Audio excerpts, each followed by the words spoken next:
همدا اوس د یوسس ابراهام لینکولن کومه بیړۍ چې د په انډین اوشن کې یا بحر کې د حرکت په حال کې ده.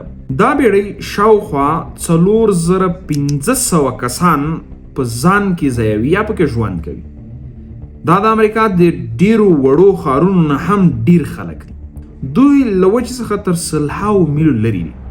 هر لور ته یوازې اوبه په نظر راځي او دا خلک د تفریح لپاره نه دي راجمع شوي. دوی شپه او ورځ کار کوي. په نړۍ کې له تر ټولو خطرناکو دندو څخه یوه دنده په دغه بیړۍ کې کار کول دي. هره ورځ دوی 1300 خواړه خوري، یعنی 1300 خواړه دوی ته چمتو کیږي. دوی په داسې خونو کې ویده کیږي چې د زندان له کوټو هم کوچنۍ وي او دوی تر ټولو ځواکمنې وسلې چلوي چې انسان کله کله سمندر ته وړي. نو نږدې 15,000 کسان څنګه د میاشتو لپاره د سمندر په مینځ کې ژوندي پاتې کېدلی شي؟ راځئ چې په دې باندې یو څه خبرې وکړو. حقیقت له هغه څه نه هم ډیر حیرانونکی دی چې انسان یې تصور کولی شي. متحده ایالات 11 اټومي ځواک لرونکي الوتکه وړونکي بیړۍ لري او هر یو یې نږدې 1500 کسانو لپاره کور دی. بیړۍ لکه یوسس ابراهام لینکولن، یوسس جورج واشنگټن او یوسس رونالډ ریګن دا یوازې جنگي بیړۍ نه دي.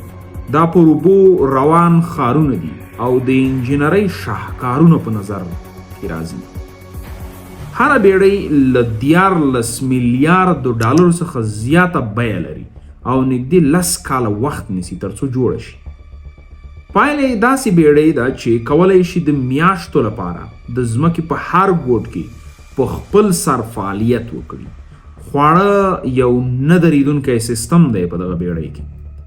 د بیړۍ پخلنځي 24 ساعته 7 ورځې په اونۍ کې چلیږي. هره ورځ 18,000 څخه زیات خواړه تیاروي. د پرتلې لپاره یو ډیر بوخت مکډونالډز یو څو سوه کسانو ته په ورځ کې خواړه ورکوي. خو دا بیړۍ زرګونه کسان تغذیه کوي. په حرکت کې، د څپو په مینځ کې او کله کله په سختو طوفانونو کې. ویده کېدل یوه بیله جلا او حیرانونکې کیسه ده دلته. سمندري سرتیري په هغه څه کې ویده کېږي چې دوی یې ریک بولي، 3 پوړیزه بستره. هر کس ته یوازې تابوت په اندازه ځای ورکول کېږي، خو دا ځای د هغه په مکمله بڼه خپل وي، یعنې شخصي وي. هره بستره، هر ځای خپل څراغ لري، هوا لري او یو کوچنی سیف باکس یا د شیانو د ساتلو لپاره یو باکس لري. هغه څه لکه انځورونه، یادښتونه او شخصي شیان پکې ساتل کیږي. د بیړۍ په ژورو برخو کې اټومي ریاکټرونه دي. یوازې تر ټولو لوړ روزل شوي سرتیري هلته د کار اجازه لري. دوی نږدې 2 کاله روزنه ویني تر دې مخکې چې سیستم ته لاس وروړي، ځکه چې هلته د غلطۍ هیڅ ځای نشته دی. که یوه عادي غلطي وشي د مکملې تباهۍ سبب کیدی شي. دا ریاکټرونه یوازې بیړۍ نه خوځوي، دا هر څه چلوي. رڼا، کمپیوټرونه، رادار، اړیکې او د اوبو تولید هر څه له دغه ریاکټرونو څخه کنټرولېږي او دوی کولی شي له 100 کالونو زیات بې له سون توکو، یعنی لکه د ګاز یا د تیلو څخه کار وکړي. اوبه هم په خپله په بیړۍ کې تولیدېږي.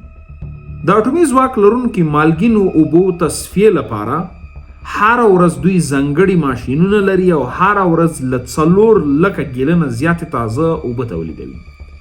د څښاک لپاره، د پخلي لپاره، د حمام مینځلو او د بیړۍ د عملیاتو لپاره.